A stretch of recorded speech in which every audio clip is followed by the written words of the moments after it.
Hello everyone, welcome to my mini vlog day 6. ಇದು ನೆನ್ನೆ vlog upload ಮಾಡೋಕ್ಕಾಗಲಿಲ್ಲ, ಸ್ವಲ್ಪ ಹೆಲ್ತ್ ಇಶ್ಯೂ ಇತ್ತು. ಸೊ ಅದಕ್ಕೋಸ್ಕರ ಇವತ್ತು ಅಪ್ಲೋಡ್ ಮಾಡ್ತಾ ಇದ್ದೀನಿ. ಬೆಳಿಗ್ಗೆ ಬೇಗ ಎಲ್ಲ ನನ್ನ ಕೆಲಸ ಮುಗಿಸ್ಕೊಂಡು ತಿಂಡಿಗೆ ಶಾವಿಗೆ ಉಪ್ಪಿಟ್ಟು ಮಾಡ್ಕೊತಾ ಇದ್ದೀನಿ. ತುಂಬ ಸಿಂಪಲ್ ಆಗಿರುತ್ತೆ.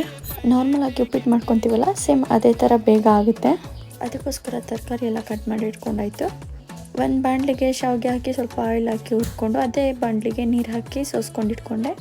ಅದೇ ಬಾಣಲಿಗೆ ಮತ್ತು ಸಾಸಿವೆ, ಈರುಳ್ಳಿ, ಹೆಚ್ಕೊಂಡಿರೋ ತರಕಾರಿ ಎಲ್ಲ ಹಾಕಿ ಫ್ರೈ ಮಾಡಿಕೊಂಡೆ. ಸ್ವಲ್ಪ ಬೇಗ ಫ್ರೈ ಆಗಲಿ ಅಂತ ಸಾಲ್ಟ್ ಕೂಡ ಹಾಕ್ಕೊತಾ ಇದ್ದೀನಿ. ಸ್ವಲ್ಪ ಅರಿಶಿನ ಪುಡಿ ಹಾಕಿ ಫ್ರೈ ಮಾಡಿಕೊಂಡೆ.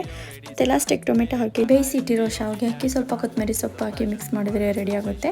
ಇನ್ನು ನಾನು ಪಾಪನೂ ಟಿಫನ್ ಮುಗಿಸ್ಕೊಂಡ್ವಿ. ನಾನು ಈ ಪ್ರಾಡಕ್ಟ್ನ ಫ್ಲಿಪ್ಕಾರ್ಟಿಂದ ತರಿಸಿದ್ದು. ಈಗ ತುಂಬ ಸೊಳ್ಳೆಗಳಾಗಿರೋದ್ರಿಂದ ಇದು ತುಂಬ ಯೂಸ್ ಆಗುತ್ತೆ ಮಕ್ಕಳಿರೋ ಮನೇಲಿ.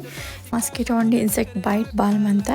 ಎಲ್ಲಿ ಸೊಳ್ಳೆ ಕಚ್ಚಿರುತ್ತೆ ಆ ಜಾಗದಲ್ಲಿ ಈ ಕ್ರೀಮ್ನ ಎತ್ಕೊಂಡು ಸ್ವಲ್ಪ ಮಸಾಜ್ ಮಾಡಿದ್ರೆ ಊತನೂ ಕಡಿಮೆ ಆಗುತ್ತೆ ಮತ್ತು ಇಚ್ಚಿಂಗು ಸಹ ಕಡಿಮೆ ಆಗುತ್ತೆ.